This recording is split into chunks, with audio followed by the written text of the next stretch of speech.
présenté par Cimarron pour l'émission Crime aux Caraïbes. À partir d'un film documentaire, La Panthère Noire, produit par Xavier Fréquent et réalisé par Jérôme Gluzicki, ainsi que des articles de presse et des archives sur l'affaire, l'histoire du détenu qui a connu la plus longue peine de réclusion à perpétuité jamais effectuée par un prisonnier en France. Nous allons tenter de comprendre comment l'acharnement envers Pierre-Juste Marny s'est transformé en une gronde populaire, assoiffée de justice, car cela a commencé et cela finira en drame humain, sans que le fin mot de l'histoire ne réponde à son énigmatique phrase, signée d'un numéro d'écrou la veille de sa disparition.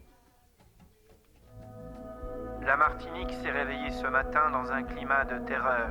Pierre-Juste Marny, la Panthère Noire, a commis cette nuit des crimes d'une rare violence. Toutes les forces de police et de gendarmerie sont à ses trousses. Martiniquais, protégez-vous.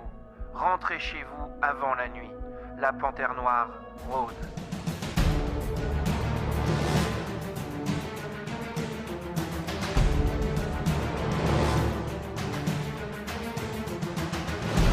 L'affaire Marny, c'est une affaire qui a beaucoup marqué la Martinique. On ne pouvait pas ouvrir un journal télévisé sans en parler. C'est une très étrange affaire. Je ne connaîtrai le secret que dans l'autre monde.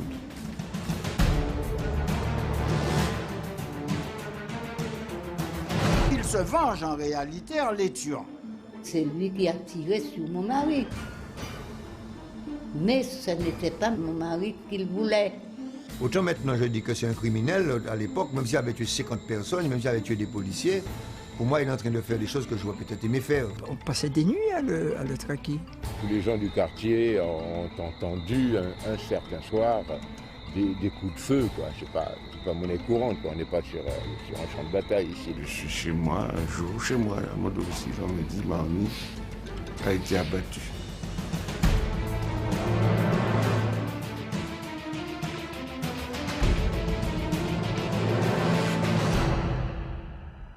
Et puis quand on a su qu'il a pris perpète, de mémoire, je crois que là, tout le monde a été soufflé, quoi.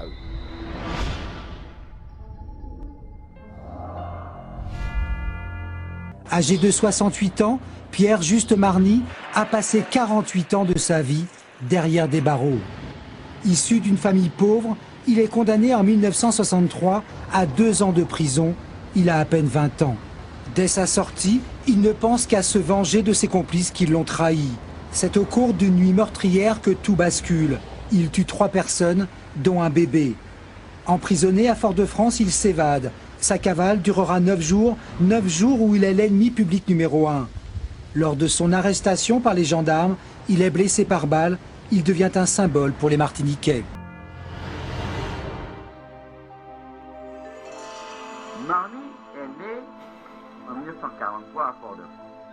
Il est le second enfant d'une famille de 5. Le corps de Marny reste encore assez mystérieux. Il est aujourd'hui le plus vieux prisonnier de France et peut-être même de monde. Le comité Libéré Marny ne ménage pas ses efforts. Il tente d'obtenir le maximum de signatures à travers une pétition, mais aussi en lançant un appel à la solidarité martiniquaise.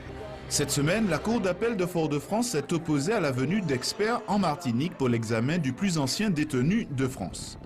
Le comité de soutien a organisé une marche silencieuse à travers les rues foyalaises pour mobiliser encore la population. Marny a dû déjà payer pour la société. Il a payé pour ce qu'il a fait. 45 ans, c'est vraiment trop long. Malheureusement, M. Marny est en isolement alors que ce n'est pas du tout là sa place. On l'a dit suffisamment de fois. Il n'a ni sa place à Colson et bien entendu pas au centre pénitentiaire. Donc nous espérons vivement que sa demande va être analysée pour cette première fois, que les différentes fautes de l'État qui ont été relevées, on l'a dit parce qu'il avait déjà déposé une requête avant même que la loi de 2008 apparaisse, qu'encore une fois les juges vont nous entendre et qu'ils vont procéder comme ils auraient dû le faire depuis 1 an à la libération de M. Marny. Alors les recours que nous avons, il y a déjà 2 recours qui ont été mis en œuvre par sa défense et notamment par mon excellent confrère Corigny-Anti.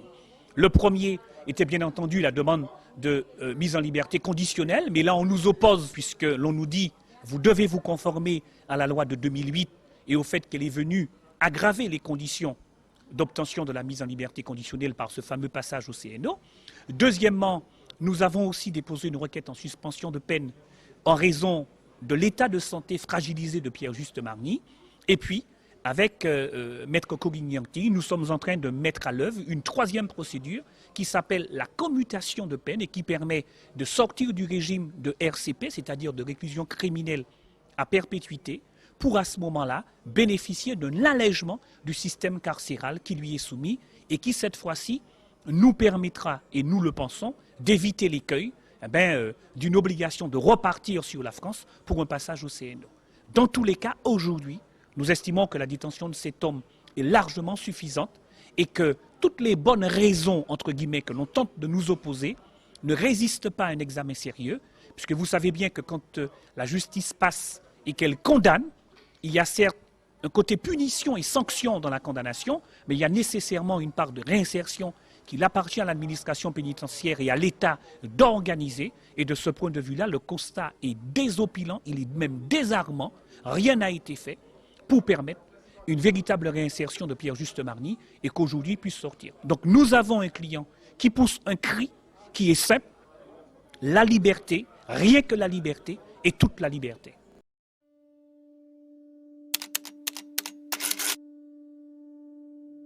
Ça a démarré en 65 et j'ai vécu 30 ans en métropole.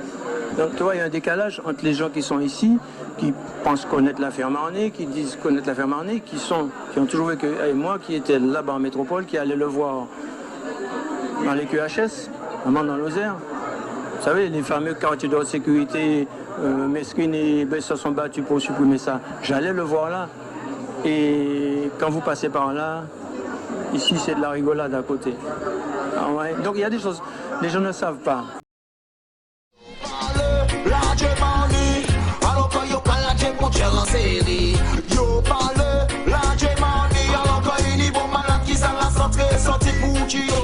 « 48 ans. Voici le nombre d'années que Pierre-Juste Marny a passé en prison pour le meurtre de chauffeur de taxi et un bébé. Après plus d'une dizaine d'années derrière les barreaux, ce n'est qu'en 1985 que la justice reconnut qu'il avait purgé sa peine. Aurait-il dû déjà être libéré? Pour moi, c'est une injustice. Mais quand on regarde par rapport à tout ce qui a été dit, c'est complexe et j'arrive pas vraiment à trancher en fait. L'affaire Marny, il faut la situer, disons, dans les années 60. Dans des années où la Martinique subit une forte répression parce qu'il y a des militants qui sont fortement organisés et qui contestent cette présence française. Cette époque coloniale est profondément présente dans les blessures qui aujourd'hui encore apparaissent, les blessures raciales, les blessures liées à l'histoire. C'est la fermeture des usines, c'est une population venant des communes, de toutes les communes du pays, du territoire, qui vont vers Fort-de-France. Mais Fort-de-France n'a pas les capacités d'accueillir, avec des services sociaux, c'est petit à petit que la municipalité essaie d'intégrer les populations qui s'accrochent à elle. Et donc ces gens sont dans un désarroi social, ils sont dans un à peu près, disons. Je pense que la situation de Marny, elle est vraiment représentative de ça. Marlène Hospice, auteur de 2 livres sur Pierre-Juste Marny, l'un en 1984, intitulé « Pas de pitié pour Marny », où elle y faisait état du vécu du prisonnier, l'autre, publié en 2012, Jusqu'au bout du silence, où elle livre les divers témoignages autour du plus ancien détenu de France. C'est véritablement une démarche de chercheur. J'ai voulu le rencontrer et à ce moment-là, j'étais impressionnée par l'individualité. Donc, je suis allée à sa rencontre parce qu'il était pour moi un individu qui sortait de l'ordinaire. Marny était exclu du foyer familial depuis l'âge de 3-4 ans. Autrement dit, que son père le mettait dehors et qu'il dormait dehors. Il dormait dans la forêt de Balata à l'âge de 4 ans. Il s'échappait, il fuguait et il dormait, etc. Et il dormait dans une petite niche, pratiquement une niche de chien qu'il s'était fabriquée quand il avait 5 ans au pied de la maison de ses parents. Ça paraît inimaginable. Il n'y a personne qui peut imaginer ça à la Martinique aujourd'hui. Mais c'était ça son secret. C'est pourquoi j'ai appelé le livre aussi Jusqu'au bout du silence. Et vous, quel est votre verdict? C'est la période où se développe ce qu'on appelle bidonville, les quartiers populaires, ce qu'il y a toute une population de jeunes dans ces quartiers, de jeunes en situation de rébellion, de jeunes qui n'ont pas de métier, où il y a un chômage très fort. La période que beaucoup n'ont pas connue, où on laissait les voitures ouvertes, avec les objets dedans, vitres ouvertes, et où il ne se passait rien, cette période-là était en train de s'achever. Et Marny a été une espèce de précurseur, assez fâcheux, mais enfin c'est comme ça, pour ces affaires-là. C'est vraiment un dossier qui est devenu politique. Au départ, c'est un petit délinquant qui devient un meurtrier, qui est incarcéré à juste titre et lourdement condamné à juste titre là encore. Et puis, 10 ans, 20 ans, 30 ans, et là, il vit ça. Tout le monde vit ça comme étant un acharnement. Et ça devient politique. Et ça devient presque ethnique. L'année dernière, il a bénéficié de quelques heures de semi-liberté. Pierre-Juste Marny avait tenu à se rendre sur une plage. Il n'avait pas vu la mer depuis près d'un demi-siècle. Cette histoire extraordinaire commence à l'aube des années 60. Ces années où l'automobile est importée par cargos entiers sur l'île de la Martinique. Pierre-Juste Marny achève son adolescence dans un quartier populaire de Fort-de-France. Il est élevé avec ses frères et sœurs dans des conditions extrêmement modestes. Pierre-Juste n'est pas allé au-delà de la classe de primaire. Il quitte l'école très tôt et passe sa vie de jeune homme à faire des petits boulots et à pratiquer son activité favorite, la pêche sous-marine. Toutes les étagères de la petite garçonnière qu'il occupait près de la maison familiale regorgent de cannes à pêche, de masques de plongée et autres précieux objets, indispensables si l'on veut obtenir un butin digne d'un grand pêcheur. Mais Pierre-Juste Marny ne trouve pas son compte dans cette vie de sauvageon. Les magasins de Fort-de-France ouvrent les uns après les autres. Une nouvelle distraction occupe alors les esprits des jeunes Martiniquais, la mode. Pierre-Juste Marny rêve d'élégance. Il veut devenir quelqu'un, mais il doit surmonter un obstacle de taille. Ses poches sont vides. Sans argent, ce tout jeune homme fort, intrépide et déterminé, se distingue alors par le trafic de pièces de voiture. Il travaille pour le compte d'une petite bande organisée qui a fait de lui le complice idéal, autant de par sa force que par sa détermination. Pierre-Juste Marny découvre l'argent facile. Avec ses complices, il vole des pneus, des pièces de voiture. Mais très rapidement, la bande Guerre Prudente est arrêtée au début de l'année 1963. Pierre-Juste Marny va alors passer un contrat avec ses complices, un contrat qui le conduira droit en enfer. La vie de celui qui allait devenir l'ennemi public numéro 1 bascule le 2 septembre 65. Condamné 2 ans plus tôt pour des vols de pièces de voiture, le jeune Marny, 22 ans, profite d'une permission pour demander des comptes à ses anciens complices. Armé d'un fusil, il se rend à Schœlcher et commence à semer les morts et les blessés, souvent des proches de ceux qu'il cherche réellement, victimes collatérales de sa soif de vengeance. 3 personnes sont tuées, dont un enfant de 2 ans et demi, fils de l'un de ses complices présumés. Le quotidien France-Antilles, lancé 1 an auparavant, suit la cavale de Marny au jour le jour. Avec Marny, c'était un quotidien. On s'arrachait le journal pour ça. Et on écoutait la radio également pour en avoir un peu plus. Quand il a arrêté, lui, il a accepté de prendre pour tout le monde. Donc, si vous voulez, on est un petit peu sur un registre d'homme d'honneur. Il accepte de payer pour les autres. Quasiment tout le monde a été condamné à sursis et lui a été foutu en tôle. Voilà le premier problème de Marny. Bien entendu, il espère à la sortie que les autres vont lui restituer son dû. Et quand il sort, les choses ne se passent pas comme il aurait souhaité. Le matin du 27 septembre 1965, Pierre-Juste Marny somme une dernière fois ses anciens complices de le payer, mais en vain. À 19h, il prend un taxi qui l'amène à proximité de la Pointe des Nègres, blesse le chauffeur et s'empare du véhicule pour se rendre à la maison familiale de son ancien complice. C'est précisément ce soir-là, pour la première fois, que Pierre-Juste Marny va revêtir sa parure de fauve. Marny débarque. Il ne fait ni une ni deux à travers les jalousies, il tire. La dame, propriétaire de la villa, s'enfuit. Elle s'engouffre dans le couloir. Et vous connaissez l'architecture à la Martinique de ces maisons basses. Sur le couloir s'ouvrent des pièces. Et il tire dans chaque pièce. Je n'ai rien vu, on a entendu les coups de feu, mais j'ai eu l'impression qu'au premier coup de feu, j'ai été blessée. Chaque fois que je respirais, il y avait un jet de sang qui sortait parce que j'étais atteint au poumon et au foie. Finalement, je me suis assise à terre. Et au moment où j'étais assise à terre, j'ai mon fils qui est venu en pleurant vers moi. Et quand il est venu, je l'ai pris, je l'ai mis entre mes jambes. Et nous sommes restés assis longtemps jusqu'à ce que les secours arrivent. La panthère noire laisse derrière elle cette femme innocente au sol, près de son petit garçon. Quant à son bébé qui dort dans la pièce voisine, personne ne l'entend pleurer. Dans sa folie meurtrière, la panthère noire est décidée à abattre tous ceux qui l'ont trahi. Les pneus de la voiture crissent sur le bitume encore brûlant. Soudain, l'un d'eux éclate. Il faut trouver une voiture. Dans la nuit noire, un véhicule approche, piloté par Monsieur Sylvestre. Ce pilote n'aurait pas dû insister, il aurait dû tout de suite descendre. Il va saisir le fusil.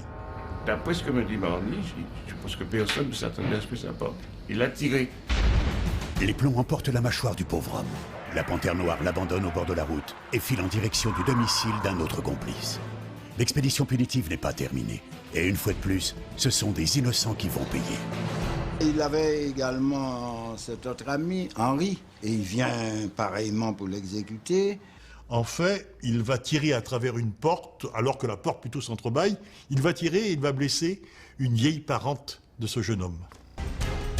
Pendant 6 jours, tous les gendarmes et policiers de l'île sont à ses trousses. On a vu Marny à Schellcher, au Lamentin, au Marin, jusqu'à son interpellation à la faveur d'un accident de voiture le 8 septembre sur la route de Redoute à Fort-de-France. Le feuilleton a tenu la population en haleine. La foule se rassemble près du commissariat. Pierre-Juste Marny en profite pour transmettre un message aux journalistes. Une lettre dans laquelle il explique ce qui a motivé son action. Un courrier signé du surnom qu'il s'est choisi, la Panthère Noire. Jeudi 21 octobre 1965, la nuit tombe sur Fort-de-France. Un lycéen de 17 ans sort du bus qui le ramène des cours pour rentrer chez lui, dans le quartier de Sainte-Thérèse. Au moment où je m'apprête à rentrer dans la ruelle qui mène à chez mes parents, j'entends les coups de feu et je vois un petit mouvement de foule et une sorte de masse, je dirais, accroupie au pied d'un poteau. Et j'entends, il tire dans les Marny. Pierre-Juste Marny vient de s'écrouler sous les tirs des gendarmes. Ayant pris 3 balles, il est transporté dans un état très sérieux à l'hôpital Clarac. La fin de la cavale et d'une aventure qui a tenu toute la Martinique en haleine pendant près de 2 mois. Il ne restera pas bien longtemps sous les verrous du 118 rue Victor Sévère. Le 10 octobre, moins d'1 mois après son arrestation, il parvient à se faire la belle et une nouvelle cavale commence. Mais une partie de l'opinion a déjà pris fait et cause pour celui qu'elle considère désormais comme un héros du peuple. Marny représentait par ailleurs un peu le Robin des Bois. Ouais, c'est ça. Et ça, je crois que ça plaisait quand même à un certain nombre de personnes. Il y avait dans le quartier un seul téléviseur. Et nous avons eu l'occasion de voir Marny jeter un œil aussi sur cet écran, alors qu'il était recherché par toutes les forces de gendarmerie de l'île. C'est un petit moment et puis repartir. Mais à aucun moment, oui, tous les gars mais savaient que c'était Marny, mais à aucun moment, il ne serait venu à l'esprit d'un des jeunes d'aller dénoncer Marny. Cette seconde chasse à l'homme va durer 11 jours jusqu'à ce qu'un gardien de prison donne l'alerte le 21 octobre, après avoir reconnu le fugitif devant une épicerie de Sainte-Thérèse, ce quartier populaire de Fort-de-France dans lequel il a ses habitudes. Son interpellation plus que musclée entraîne un véritable soulèvement populaire. Ils ont commencé à tirer un peu partout toutes sortes de choses, des cailloux, des boulons, des objets volants non identifiés. Ils balancent des grenades lacrymogènes, les gens voient des pierres, et ça a duré toute la nuit. Après 3 jours d'émeutes qui paralysent Fort-de-France et font 1 mort et 40 blessés, le calme revient, mais craignant de nouveaux débordements, les autorités décident d'envoyer discrètement Marny en France. Il est jugé 4 ans plus tard à Paris et condamné à la réclusion criminelle à perpétuité. La Panthère Noire ne reverra la Martinique qu'en 2008, 43 ans après ses crimes. Pierre-Juste Marny, alias la Panthère Noire, descend de la passerelle, vêtu d'un costume noir et d'une chemise blanche. Il a 65 ans, il souffre de troubles visuels, il avance difficilement guidé par un policier. Marny va se battre pendant 3 ans pour tenter d'obtenir une libération en vain.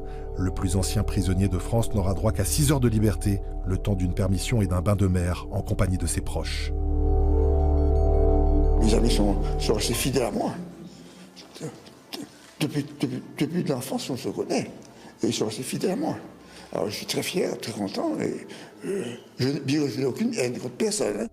Pierre-Juste Marny finit par abandonner sa lutte en mettant fin à ses jours dans sa cellule du centre pénitentiaire de Ducos le 7 août 2011, au lendemain de son 67e anniversaire.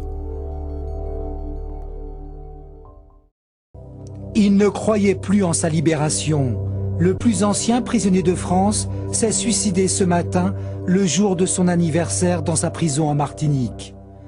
Âgé de 68 ans, Pierre-Juste Marny a passé 48 ans de sa vie derrière des barreaux.